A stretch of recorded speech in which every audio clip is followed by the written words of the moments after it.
Our recap opens in the quiet woods of Pennsylvania, where a young girl named Gwen is peacefully catching grasshoppers in jars.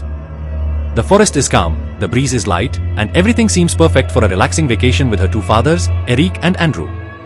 But this peaceful moment is suddenly interrupted when a large, gentle, but unsettling man named Leonard approaches Gwen.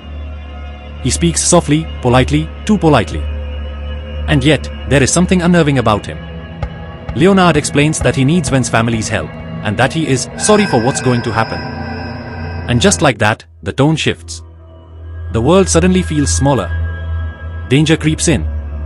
Gwen runs back to the cabin, terrified, warning her parents just as Leonard and three strangers appear at the door, each carrying strange, homemade weapons. Welcome back to the channel, everyone. If you love thrilling movie recaps filled with mystery, suspense, and mind-twisting decisions, then you are in the right place. Today, we are diving into the deeply intense psychological thriller, Knock at the Cabin. Before we begin, make sure you hit that subscribe button so you never miss another story breakdown. Stay tuned. Eric and Andrew immediately prepare to defend themselves. But the group outside isn't breaking in out of anger. They're desperate. Apologizing. Begging to be let in. But when the family refuses, the strangers break down the door, and the nightmare begins. Inside the cabin, the four strangers, Leonard, Sabrina, Adrian, and Redmond, restrain the family but insist they are not there to hurt anyone. They explain a horrifying prophecy. A global apocalypse is coming. Humanity will be destroyed by waves of disaster. The only way to stop it is for this family to choose one person among them to sacrifice. Not killed by strangers.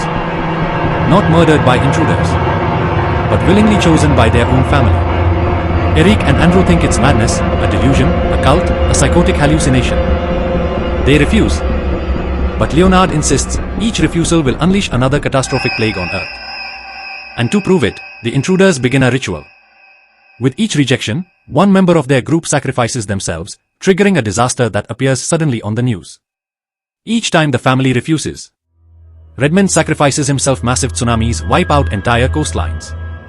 Adrian sacrifices herself, a deadly airborne virus begins spreading worldwide.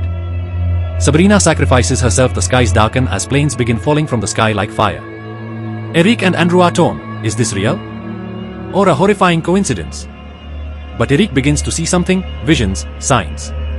His certainty starts to crack. Andrew believes the intruders are manipulating news broadcasts. He insists they are targeted because their family doesn't fit the intruders' beliefs. But Leonard stays calm, gentle, almost heartbreakingly sad. He explains that he is simply a schoolteacher, a normal man, who received visions he never asked for. Now he is the last of the four messengers. The final warning. And he begs them, tears in his eyes. Please, save humanity. When the family refuses one last time, Leonard leaves them one final message. If they still refuse after he dies, the world will fall into fire and darkness. They will survive, but they will be the last people alive, walking the earth alone. Leonard walks outside and peacefully ends his life, the final trigger. Moments later, thunder roars. Lightning strikes non-stop. Storm clouds twist violently overhead. The apocalypse has begun. Eric and Andrew realize the unimaginable truth. The intruders were telling the truth all along. Eric, who had seen visions earlier in the film, now fully understands. He believes he was chosen. He believes his death will save the world. Andrew, heartbroken, refuses. But Eric gently pleads with him, reminding him of all the people they love, all the lives they could save. After a painful, emotional goodbye, Andrew makes the sacrifice. Eric dies in his arms, and the storms stop instantly. Humanity is saved. Andrew and Gwen leave the cabin in silence, traumatized but alive. They walk into a small diner filled with other survivors who confirm. Yes, the disasters have stopped. The world is returning to peace. Andrew realizes that Eric was right. His sacrifice wasn't in vain. And with Gwen beside him, they slowly step back into the world. Broken, but hopeful. Thank you so much for watching this emotional and intense recap of Knock at the Cabin. If you enjoyed this story breakdown, make sure you like, comment, and subscribe to support the channel. And stay tuned for more movie recaps coming your way.